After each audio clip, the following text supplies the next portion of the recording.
Islam itu kan agama damai. Mana mungkin ada alasan untuk agama damai menghalalkan darah seseorang manusia? Teman-teman, semalam saya nonton live TikTok dan menemukan live ini. Dan pas saya masuk, pas itu si Elia ini lagi ngomong.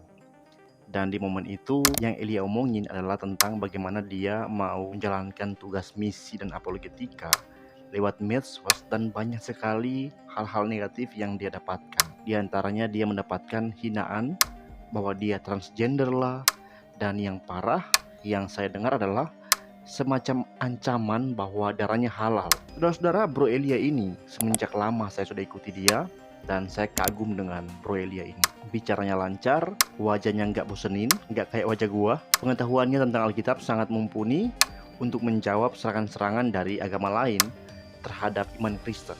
Di awal-awal saya lihat, saya sudah duga, ini Bro Elia ini nanti meledak dia.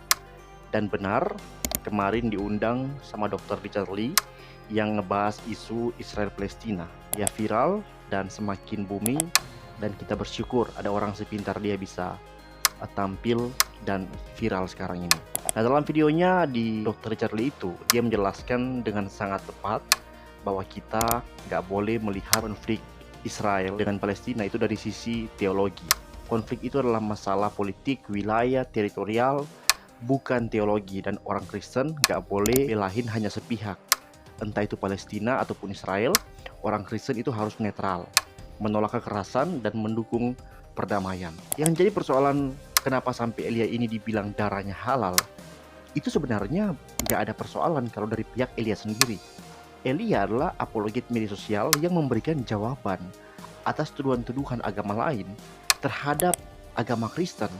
Dan jawaban-jawabannya itu kalau ditinjau dari sisi etika, dari sisi logika, retorika, teologi, dan sebagainya, itu wajar-wajar saja. Tapi tidak wajar bagi kadrun. Nah, kadrun ini berulang kali saya bilang di channel saya. Kadrun ini adalah kadal-kadal di Indo yang berjiwa gurun, yang punya cita-cita itu membuat seluruh dunia, terlebih Indonesia, itu menjadi gurun dengan hukum dan adat istiadat gurun. Mereka ini nggak suka kalau tuduhan mereka itu dibantah dengan telak dan skakmat seperti yang Eli lakukan. Kadrun-kadrun ini hanya mau menang sendiri. Pokoknya kayak babi kelaparan lah, teriak-teriak dan gak peduli orang udah sakit telinga mendengarnya. Nah, kadrun-kadrun inilah yang mengatakan orang-orang seperti Elia ini darahnya halal. Nah, kalian teman-teman harus ingat teman-teman, Islam belum tentu kadrun. Kalau kadrun itu sudah pasti ya kadrun. Islam itu nggak mungkin mengatakan ada darah manusia yang halal. Darah manusia kok dihalalkan?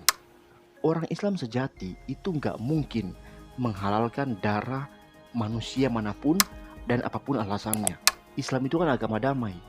Mana mungkin ada alasan untuk agama damai menghalalkan darah seseorang manusia? Kalau agama damai itu pasti akan selalu mengampuni, memaafkan, mengikhlaskan, dan mendoakan. Kalau kadrun itu baru bisa menghalalkan darah seseorang. Jadi teman-teman, saya yakin kalau ada orang Islam, Hindu, Buddha, Kristen, pokoknya semua agama yang sah lah sebagai agama, yang mendengar bahwa darah seorang halal, kita udah pasti tahu bahwa orang itu adalah kadrun. Pasti kadrun. Saudara-saudara, kita doakan agar Indonesia ini itu bisa menjadi negara yang dapat mengamankan warganya dari para kadrun yang berbisa ini. Kadrun mungkin gak akan pernah punah dari Indonesia, tapi negara Indonesia itu bisa ketat menjaga mereka supaya tidak bertindak di Indonesia selayaknya di gurun. Untuk Bro Elia, tetap semangat, teruslah memberi jawaban atas setiap tuduhan dan serangan dari luar terhadap iman Kristen. Tuhan memberkati Bro Elia senantiasa. Kita mendoakan Bro Elia agar supaya dia tetap diteguhkan, dikuatkan, dan semakin banyak berkat di medsos maupun di kehidupan sehari-hari. God bless.